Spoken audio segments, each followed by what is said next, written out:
The sunflowers are starting out strong. The marigolds are coming along nicely. The hydrangeas could use a little more water, I think. Hello there. I suppose this garden belongs to you? Oh, I mean you no harm. And I'm sorry if my presence has alarmed you.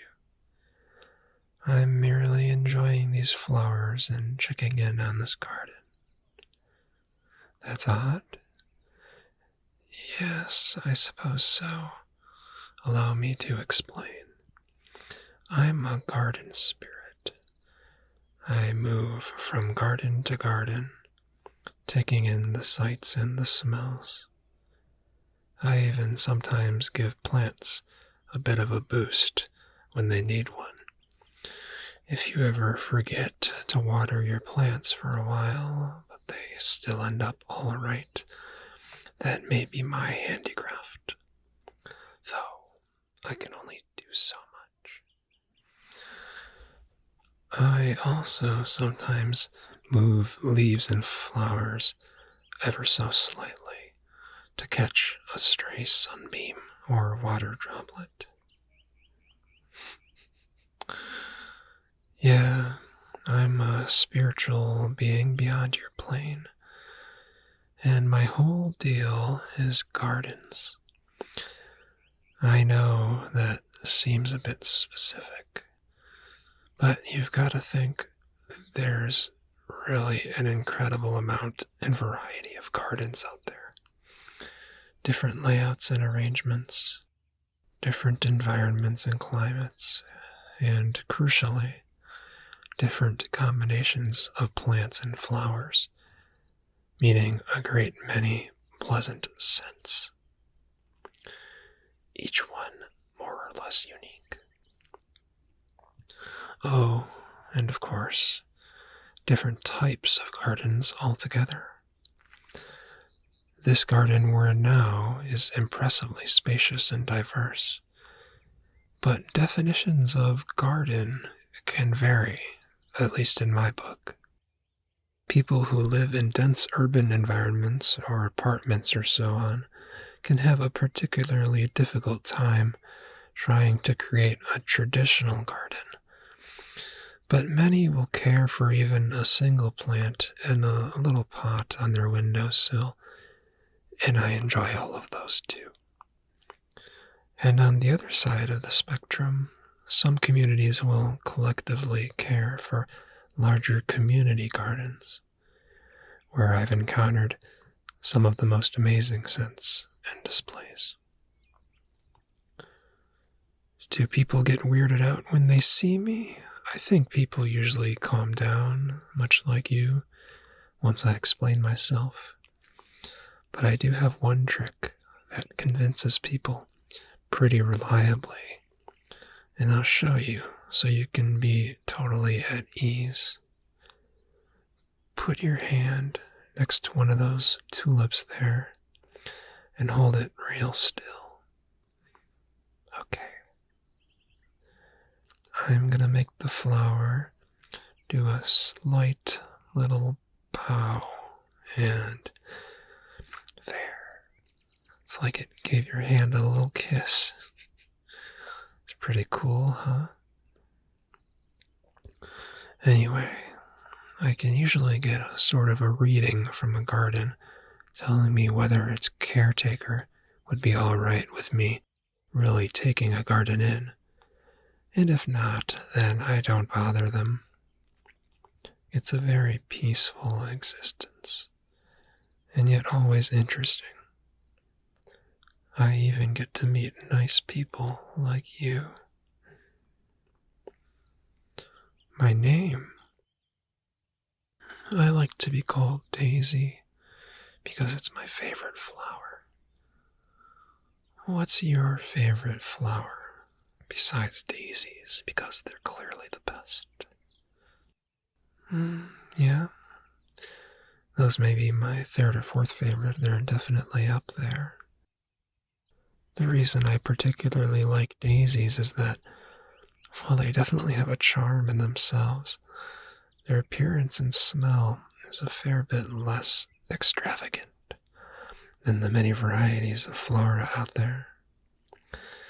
They're calm, steady, and embracing. After the woes of garden hopping and long days, a daisy is a flower that you can always return home to. It's a lovely spring afternoon, huh? Not a cloud in the sky. Perfect weather for enjoying gardens. Oh, you like the flowers in my hair. Thank you so much. They're a variety of daisy with slightly darker petals. And don't worry, I didn't grab them from anyone's garden around these parts. They're from my personal garden that's somewhere secret. In fact, I've got a whole bunch of different colored freesia varieties, and I want to propose something to you. What do you think about letting me put some of these in your hair? I've always thought it was a great look on people, and people tell me it's quite pleasant. I know it's kind of a weird thing to ask. Oh, you want to? Oh, thank you. You're gonna love it. Here, lay down in the soft grass here. And no worries, as long as I'm here, no bugs will bother you. There you go. It's surprisingly warm and comfortable, huh? I've laid in grass many times, and when you're tired or in need of comfort, a good patch of grass can sometimes feel like nature's mattress. Alright, I'm gonna sit cross-legged right by your head here. Feel free to close your eyes. Okay, I'm gonna start now. Let's see. Let's do a blue one there. Yellow on the other side. Red closer to the back. And pink. Yeah, it's asymmetrical, but many of the most beautiful things are askew. And what else? Let me give you one of my daisies. Now we each have one.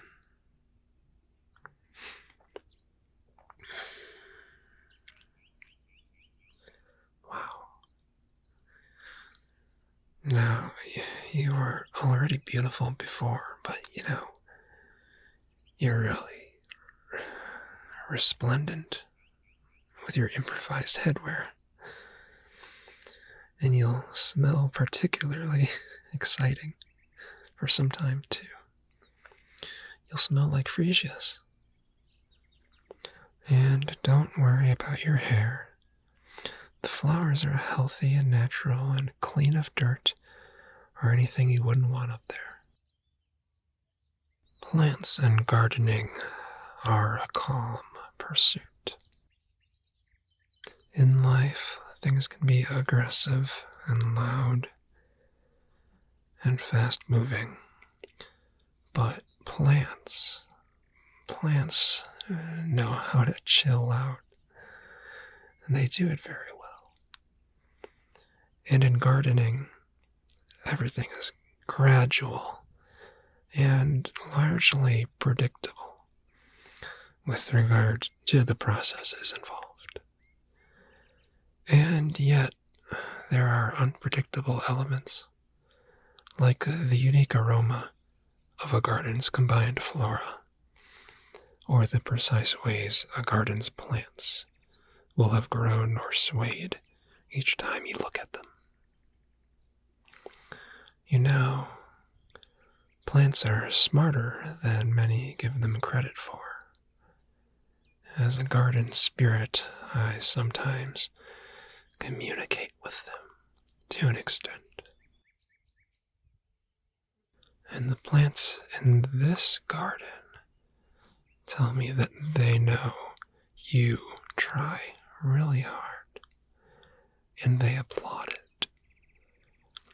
And they don't mean just in caring for them, but also just in general, you know? They're proud of you. And by extension, so am I. So keep up the good work.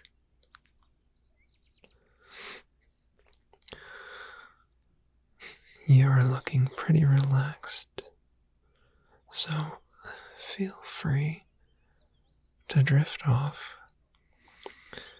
and I can assure you nothing will bother you while you sleep. I'll just quietly check out the rest of the garden and tend to anything that needs tending. I might be gone when you wake up, but if you ever want to chat, you can just talk to the plants, and I'll see you again soon after. Sleep well and have pleasant dreams.